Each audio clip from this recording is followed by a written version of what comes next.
Hey moms, it's Nakimi and welcome back to the channel and space for single mothers navigating motherhood. And as always, we will not be bashing the baby daddies because, well, we're here now. So I want to talk a little bit about a phrase or a popular term that I feel like we use as single moms, or at least I know I did, that is deeply rooted in pride and ego. And that's the saying, as long as my kids are good, I'm good. And like, I get the gist of it. I get the where it's coming from, right? Like, if your kids are going to eat before you eat, if there's not enough food, if it boils down to you, needing clothes or your children needing clothes, you're going to provide for your children first. And you feel like as an adult you can survive. You could survive on a cup of noodles, but your kids are going to be the ones to eat the spaghetti and string beans, right? If that's what it boils down to and there's not enough food.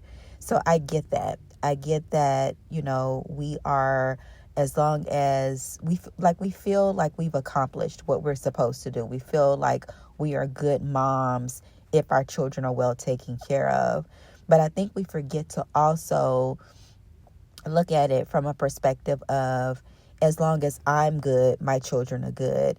And you guys know that I am a huge advocate for mental health for single mothers. I think that it is paramount that we take care of ourselves mentally, especially that since we live in a society where individualism is basically the whole identity of this country.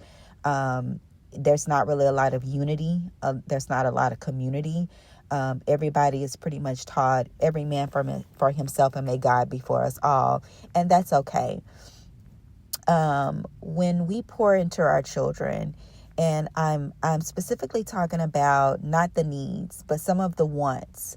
I think it's important for single moms to invest in themselves and to pour in themselves just as much as you pour into your children. I remember while raising my daughter, there were times that I wish that I could go get my hair done every 2 weeks at the beauty parlor, but I just couldn't afford it. But by the time she hit 5th grade, faithfully, she's been in the beauty parlor. And, by that time I was a little bit more financially stable. But anywho, I just was not able to be the mom at times to go to the beauty parlor and get my hair done, or consistently at the nail parlor and get a mani and pedi or get my nails done.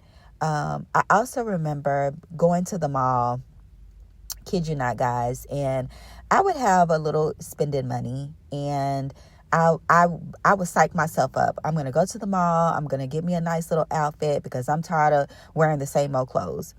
I would go to the mall. I would window shop and I would just peruse the stores, look through all of the clothes, and would be like, well, dang, I don't even know how to put these outfits together. Like, before I had my daughter, I was a jazzy little thing. I worked a part-time job. My mom was living. So, we split the bills, and, back then, like, Tommy Hilfiger and I think Ralph Lauren was really, popular. So I was always hair laid, nails done. Like, I was outside. Okay. I was a jazzy little thing. And, I had my daughter and my priorities shifted, rightfully so. So, after that, I just lost my touch on how to dress, on how to get myself cute. And on top of that, a lot of it was because, again, as I said before, I was all over the place. I was a complete hot mess. Mentally, I was drained.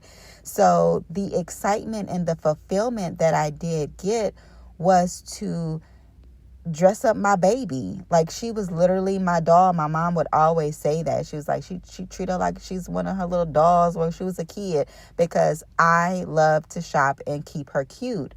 And so, but said all that to say, as I grew older, right, the years have passed, I grew a sense of resentment a little bit, not resenting the fact that I did for her, but just how much I sacrificed for myself, sacrificed myself for her, for parenting. And I got angry at the fact that I did not stick to my guns when I wanted to go into the store and actually buy myself something. I completely let myself go.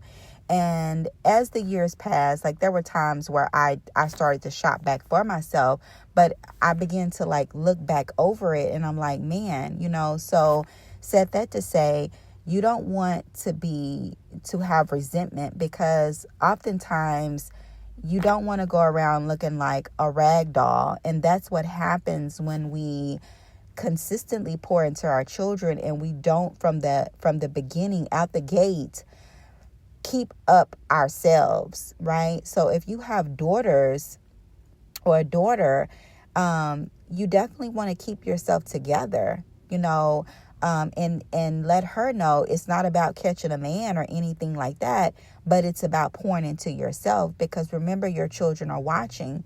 Your sons want to be able to see you love yourself and what self-love looks like. And I'm not saying that all of the aesthetics is just self-love, because that's not it. Like I said, I'm a huge advocate of mental health and getting yourself right within. But I do think that we as single mothers, we tend to let ourselves go. If you're in an apartment complex, if you live in an apartment complex and you cannot afford a gym membership, but your apartment complex have a gym, you should be going. These are all of the things that I wish that I would have had the mindset back then, because that shows your kids that you care about your health, right? So, God forbids your daughter later on down the line gets into a relationship and she has a breakup. Well, instead of sliding down the wall and calling her besties to vent about Jadarius and all his BS, she'll reflect back to, what was my mom doing? It'll get in that gym and level up, so again, if you're not well, if you are emotionally struggling, if you are mentally down in how you carry yourself, like when they say don't wear those bonnets out in public and you in your PJs, and because you're just in survival mode, like half the time, like I tell you, you could be so knee deep in it, like lower than duck knees in the trenches, struggling for your life as a single mom. None of that even matters. Like that is so far from your purview. It's not even close, right? But I want you guys to think about that. You get up every day, 5 days a week, 6 days a week, or however many days a week. You go to work and you work hard to pay the bills. So if there's some extra spending money, maybe if I would do it all over again, maybe 1 month you do something for your children, the next month you do something for you, because that's teaching your children that before I was your mom, I am a woman with needs as well. I too am human.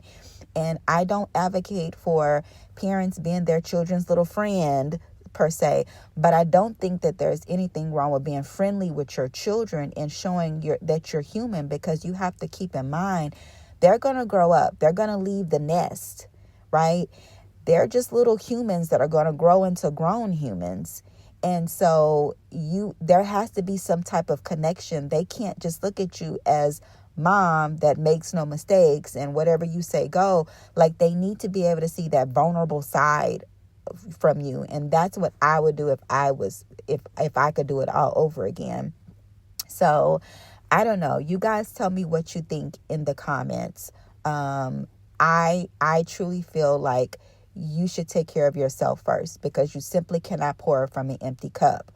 And you also see it on social media where, children grow up with a sense of entitlement because, well, hell, we've done everything for them, right?